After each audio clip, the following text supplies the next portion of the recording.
So these notes are going to be over 2A and G in the future. For future classes, the targets may have changed, but we're going to be talking about energy and ATP.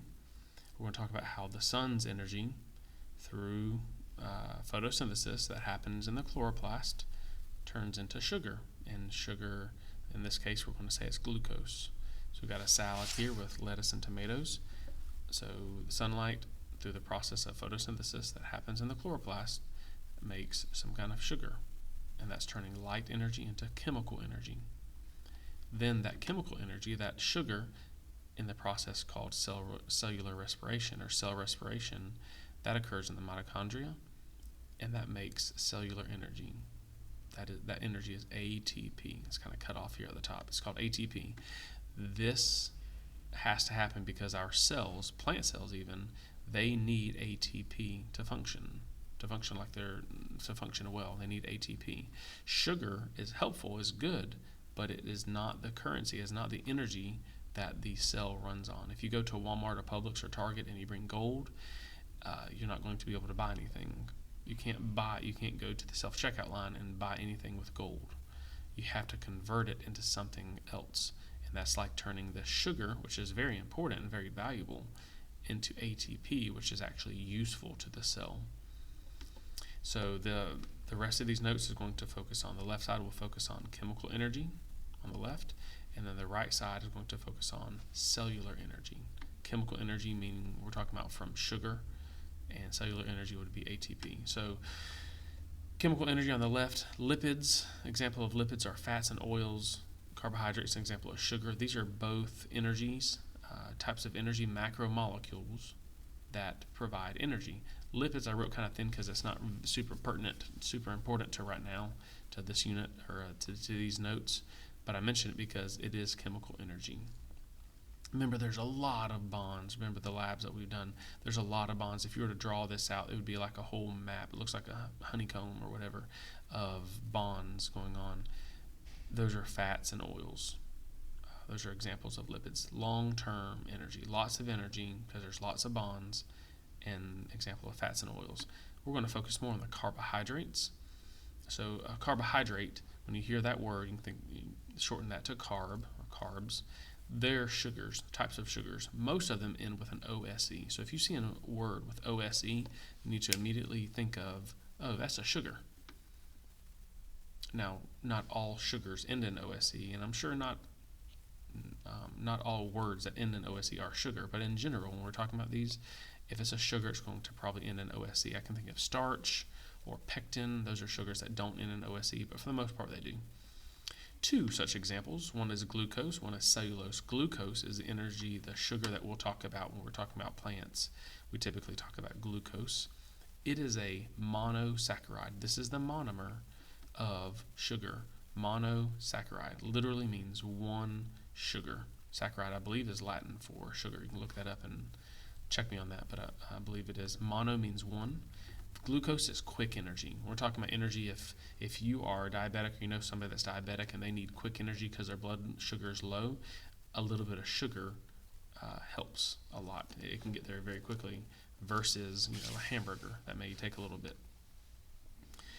Cellulose, on the other hand, is 3 or more saccharides, which is why we call it a polysaccharide. Poly meaning many, which is 3 or more. That's going to be a polysaccharide.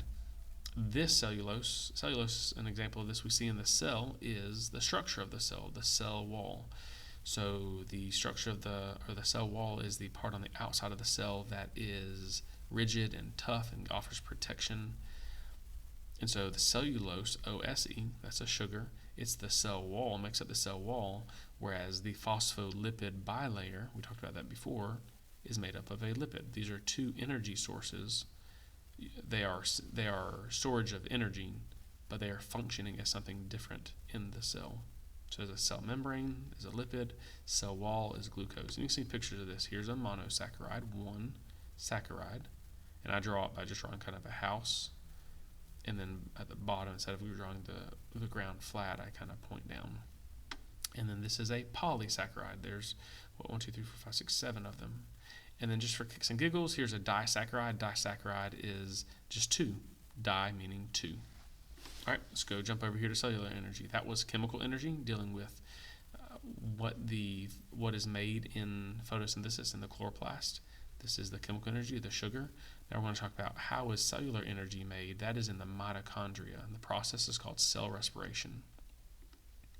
The currency of the cell, and I know you don't know this, I've done this video 2 or 3 times now and it keeps getting messed up, so I think I've already said this, but you can't buy anything at Walmart or Target with gold. You have to get it converted, and that's what we're trying to do. We're trying to convert